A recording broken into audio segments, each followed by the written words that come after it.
Good morning, dear friends. I am Dr. Vinod Pankaj Mishra, and you are welcome in my YouTube channel Pankaj Institute of English. So, dear friends, इस समय मैंने आपको conjunction बता रहा हूँ।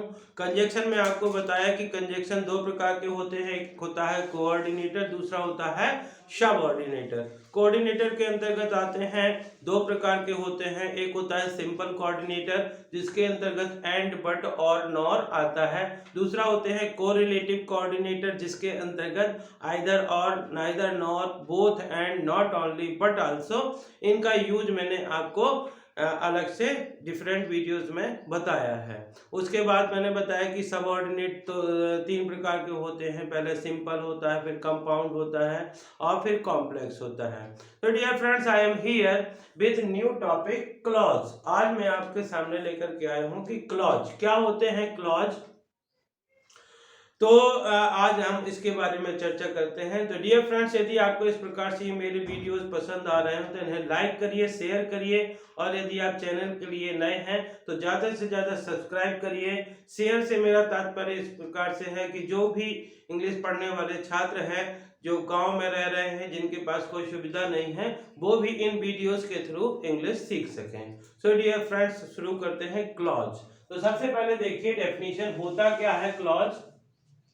जब दो सिंपल सेंटेंसेस को किसी कंजक्शन से जोड़कर कंपाउंड या कॉम्प्लेक्स सेंटेंस बनाते हैं तो कंपाउंड या कॉम्प्लेक्स सेंटेंस बनने के बाद ये छोटे छोटे वाक्य क्लॉज कहलाते हैं। कैसे होते हैं मैं एग्जांपल के द्वारा बताता हूं। जैसे लिखा हुआ है, मान लीजिए मिस्टर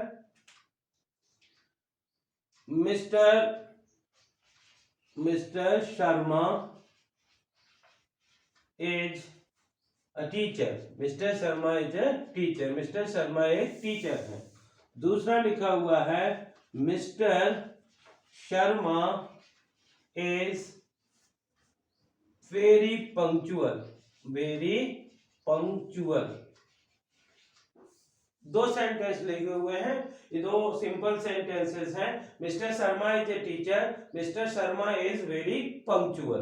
तो यदि ये दो सेंटेंस लिखे हुए हैं इनको यदि हम कंबाइन करते हैं तो इसको कर सकते हैं कि mister Sharma is a teacher who is very punctual. ये सेंटेंस है, mister Sharma is a teacher who is very punctual. तो देखिए यहाँ पे जो ये सेंटेंस है, ये हो गया आपका कॉम्प्लेक्स सेंटेंस। तो इसके जो छोटे ये जो दो वाक्य है, mister Sharma is a teacher और हु इज वेरी पंक्चुअल, ये कहलाते हैं क्लॉज। ये कहलाते हैं क्लॉज। तो वही बताया कि यदि दो सेंटेंस को कंबाइन करके किसी कंजक्शन की सहायता से कंबाइन करते हैं तो कंबाइन होने के बाद जो सेंटेंस बनता है तो उनके जो दो सेंटेंस होते हैं, दो छोटे पार्ट होते हैं, उनको हम कहते हैं क्लॉज। तो इस प्रकार से ये क्लॉज जो होते हैं दो प्रकार के होते हैं। मुख्य रूप से काइंड्स ऑफ क्लॉज जो होते हैं मुख्यतः दो प्रकार से होते हैं। काइंड्स ऑफ क्लॉज जो होते हैं वो दो प्रकार के होते हैं। एक होता है मैन क्लॉज या प्रिंसिपल क्लॉज, ठीक है, और दूसरा होता है सबऑर्डिनेट क्लॉज। फर्स्ट होता है मेन और प्रिंसिपल क्लॉज, और दूसरा होता है सबऑर्डिनेट क्लॉज।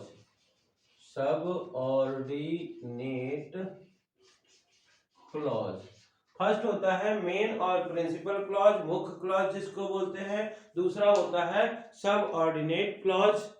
तो इस प्रकार से क्या होता है मेन या प्रिंसिपल क्लॉज। तो देखिए जो काइंड्स ऑफ क्लॉज दो प्रकार के होते हैं। फर्स्ट होता है मेन या प्रिंसिपल क्लॉज, दूसरा होता है सबऑर्डिनेट क्लॉज।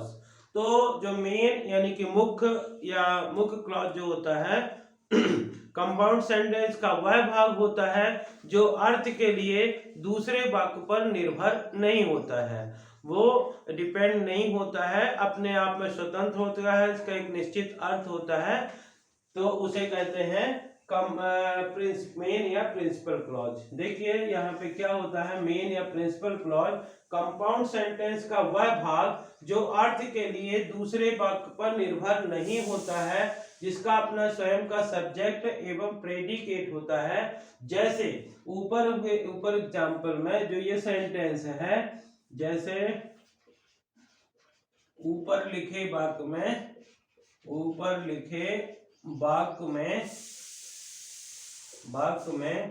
इसमें क्या लिखा हुआ है, mister Sharma is a teacher. ये वाक्य अपने आप में स्वतंत्र है कि मिस्टर शर्मा एक टीचर है। Mister Sharma is a teacher, mister Sharma is a teacher.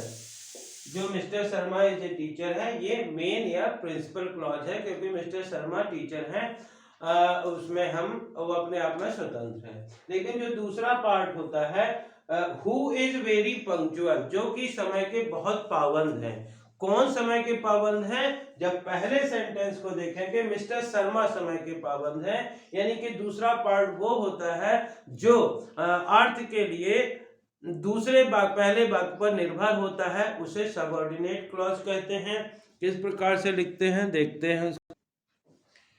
तो दूसरा होता है सबऑर्डिनेट क्लॉज। मैंने बताया कि सबऑर्डिनेट कंपाउंड सेंटेंस का वह भाग जो अर्थ के लिए मेन क्लॉज पर निर्भर होता है, उसे सबऑर्डिनेट क्लॉज कहते हैं।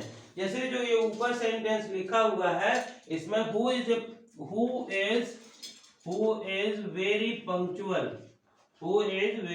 पंक्चुअल, जो ये सेंटेंस है ये है सबऑर्डिनेट क्लॉज, क्योंकि जो कि बहुत पंक्चुअल है, जो कि समय के बहुत पाबंद है। कौन समय के पाबंद है? इसके लिए इसको पहला वाक्य यानी mister Sharma is a teacher, who is very punctual, mister Sharma एक ऐसे टीचर है जो कि बहुत पंक्चुअल है, इसके लिए इसे दूसरे वाक्य पर निर्भर होना पड़ता है, तो इसको कहते हैं सबऑर्डिनेट क्लॉज।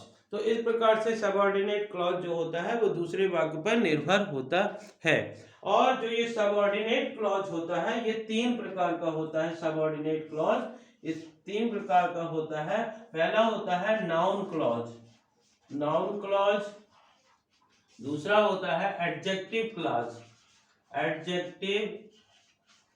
क्लॉज, इसी को रिलेटिव क्लॉज भी बोलते हैं। क्या बोलते हैं? रिलेटिव क्लॉज बोलते हैं। और थर्ड जो होता है वो होता है एडवर्ब क्लॉज। तो बाकी फिर जो ये रिलेटिव जो सबऑर्डिनेट क्लॉज होता है वो 3 प्रकार का होता है। एक होता है नाउन क्लॉज, दूसरा होता है एडजेक्टिव क्लॉज या इसी को रिलेटिव क्लॉज भी बोलते हैं, और थर्ड होता है एडवर्ब क्लॉज।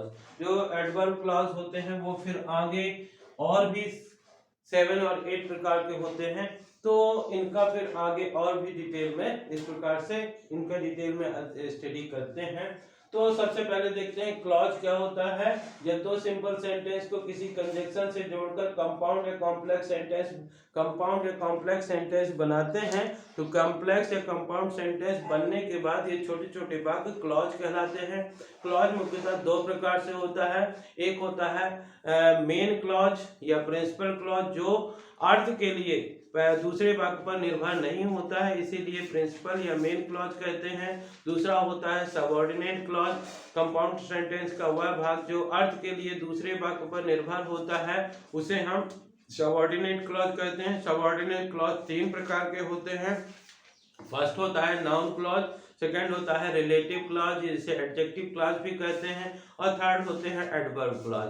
तो डियर फ्रेंड्स, इनका आज इस वीडियो लेक्चर में इतना ही है। आगे क्या हो, कैसे बनते हैं नाउन क्लॉज, कैसे बनते हैं रिलेटिव क्लॉज और कैसे होते हैं एडवर्ब क्लॉज, आगे की सीरीज में मैं इस प्रकार से लेकर के आता रहूँगा। तो डियर फ्रेंड्स, यदि इन वीडियोस को आपको पसंद आ रहे हैं तो लाइक करिए, शेयर करिए, और यदि आप चैनल के लिए नए हैं तो प्लीज़ इसे सब्सक्राइब करिए। शेयर से मेरा तात्पर्य है कि जिन लोगों को इसकी ज़रूरत है उन छात्रों तक यदि ये वीडियो पहुंचाया जाए तो उनके लिए भी यूजफुल होगा, क्योंकि इसी if you support the world selflessly the whole universe will support you endlessly. Thank you, have a great day.